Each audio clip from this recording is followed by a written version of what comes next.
Welcome back to the Bryan Devore Connection. I'm your host, Bryan Devore. Food is medicine, and that's very true, and it's the backbone, really, of proper health.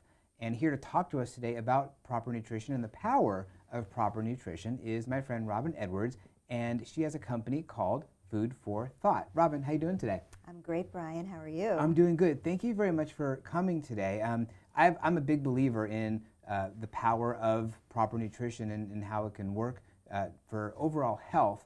And I was so thrilled to meet you and learn that you have a passion for this too. Yes. Tell us about yourself and how you kind of got into this line of work. Oh boy, that's a great question, and I could talk for probably the entire time and not have you ask another question. Well, food has always been a passion for me, but how it got to be an issue for food for health is different than really how it became a passion for just enjoying food. I've had lifelong migraines, and how food became, it can be a poison as well as being a healing thing. So I've started from very early on migraine type diets and what can hurt and what can heal. So I've been doing research on that for a long, long time, trial and error, being part of many different groups, going to many different types of doctors, intestinal issues that have come up for me along the way. We'll get into more about with my mom and different family members and different people who have all different types of medical issues and medical challenges. And when you say food for nutrition, that's a very different thing for different people. Right. If somebody's perfectly healthy, they might have a different idea of what good nutrition is. There are some people who feel that more of a vegetarian diet is better for them, and it very well could be. Some people have different nutritional preferences.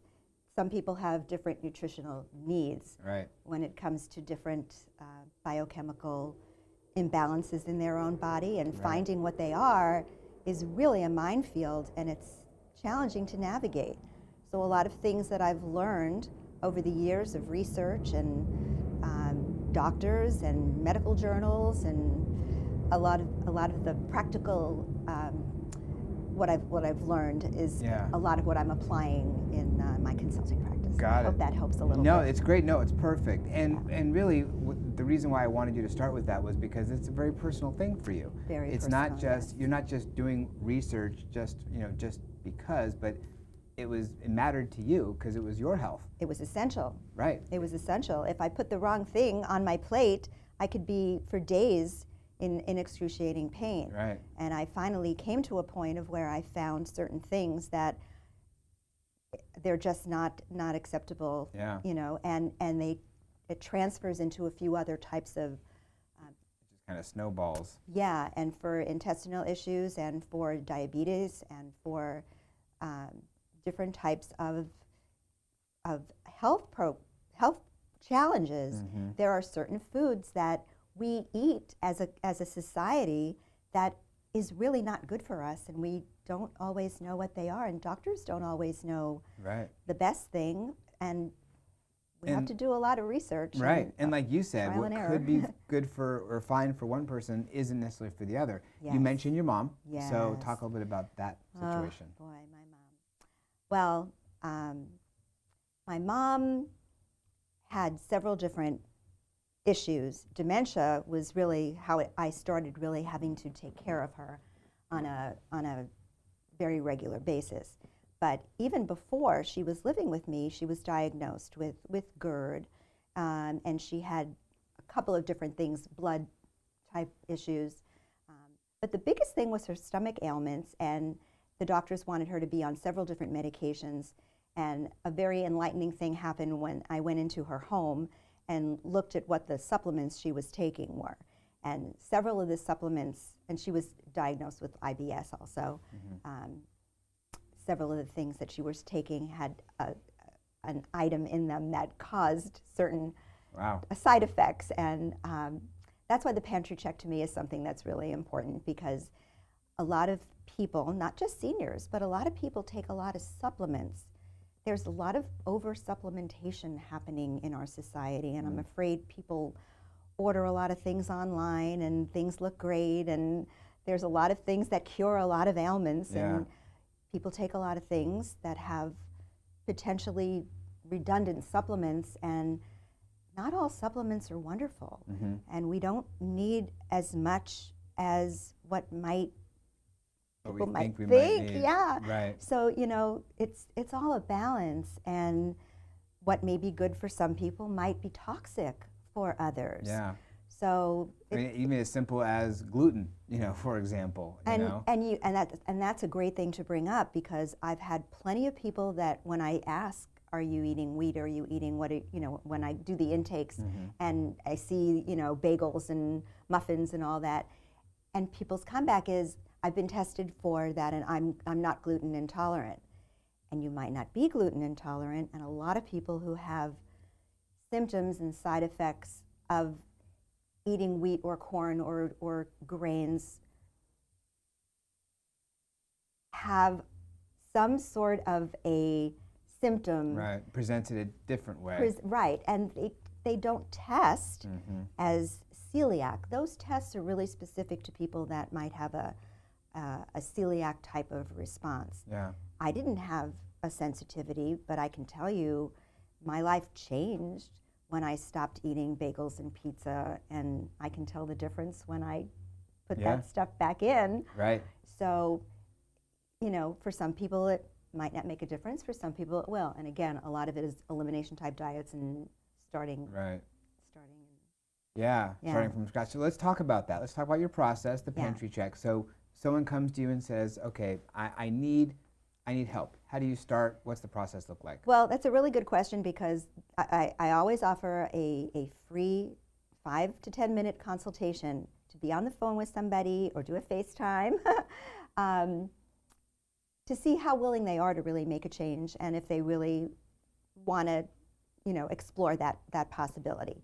I like to know what somebody what their ailments are, what their challenges are, where they are now and where they want to get to. And if they have a motivation to make a change to do that, because it does take a little bit of effort, and you have to be willing to make a change. Some change, right?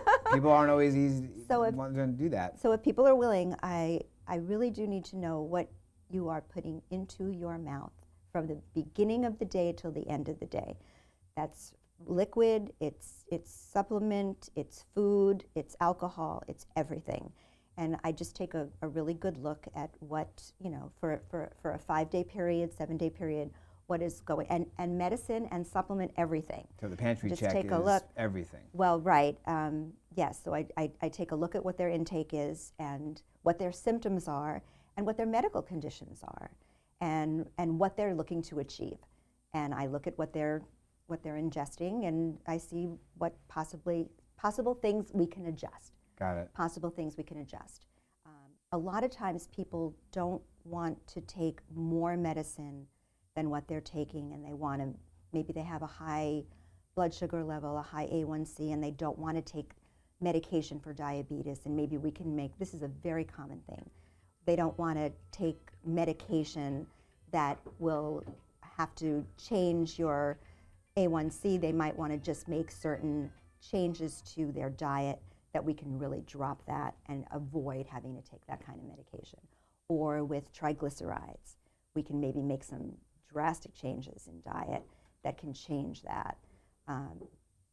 That's the goal. Yeah. Or arthritis or pain. There are so many things in the diet that can be causing pain that we can change. Inflammation. Inflammation is such a big thing, and there's a lot of foods that can help reduce inflammation, and supplements that can be reduced to improve. So there's a lot of things we can tweak. It's a puzzle, right? A lot of things we can tweak. So that's really the process. I go to their home if it's viable to do the pantry check, refrigerator check, and I like to work with them in order to help cook food, shop for food. Going to grocery stores together is a lot of fun, and especially with seniors. I like to make this process fun. This is something that's really, really important. So it's kind of on the road to companion care, and companion care kind of with a little bit of a twist being we're working towards your health and nutrition without making it be something that's a chore. We're not changing a lot of what they do. We don't want to be a night and day contrast to what your life is like. We don't need to do that. Right. So we're making tweaks, we're making adjustments all along the lines of what I've seen that they like to eat on a regular basis. We're just going to make some adjustments. I really don't want to. Not doing a wholesale, No. complete overhaul, but even some of the small things you can do can add up to bigger results, which lead to other results because everything is interconnected. And ultimately, the best thing to do also is get family involved so that there's a lot of support for these kind of changes. Yeah.